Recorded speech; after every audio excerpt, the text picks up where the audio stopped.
It's time to cook with Susan Beck.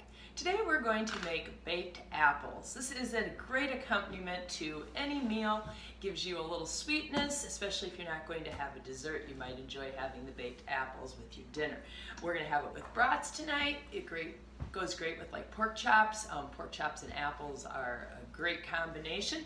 Anyway, you can use up some of your apples that aren't in the greatest of shape as well, which is often when I choose to make baked apples. We are going to need 1 stick of butter, and I have already broken this into little tablespoon pieces that I am going to scatter around my cast iron pan. Cast iron is a perfect pan for this, but any heavy saucepan will work well. All right, in goes my butter.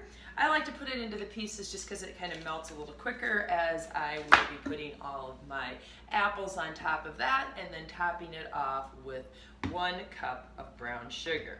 All right, I'm going to use my apple peeler. I slide this back and poke my apple in. Again, you don't need an apple peeler, but this is a fun little device. We got this for the kids when they were young. They just love it, and it also made them eat apples more often and things, so it might be a great idea if you'd like to get your kids to eat fruit instead of some of the other junk food items. My niece and nephew received one from me from Christmas last year because they had used mine at my house and they just loved it as well. So slick and easy, just thin little peels.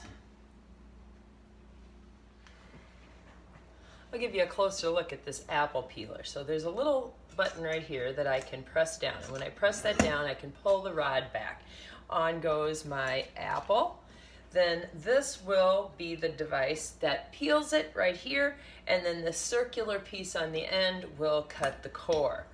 So I crank, crank, crank. And when I hit that, the peels start coming off, and it doesn't take off much of the actual apple at all, and I just spin until it goes completely through this ring so that I can slide off my spiral cut apples. I mean, it's just a really nifty device, and it does really work quite quickly. I'm always kind of amazed how fast I can peel up apples for an apple crisp or an apple pie or something. Another nice thing about using a tool like this, and that's one of the things I like with my food processor, is if I cut by hand, everything isn't always the same thickness, and things cook more evenly and all are done at the same time if I have slices that are the same thickness. All right, there's our final apple, and all of this will go to my chicken. The thing left to do is to add the brown sugar. Dump a cup of brown sugar onto the top of your 6 to 8 cored and peeled apples. We'll be moving this to the stove to cook it next.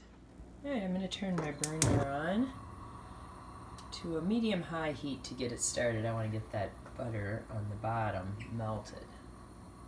As you can see, that butter is melting nicely in there, and I am going to just work on turning these apples over to coat them all with brown sugar and apples butter. Are now all covered with some of that syrupy caramel that forms as that brown sugar mixes with the butter. Now that they're all coated nicely, I am going to put my lid on and just leave them for a little bit, and every few minutes come back and stir. My temperature I'm going to turn down to a medium-low. I do not want that caramel to burn.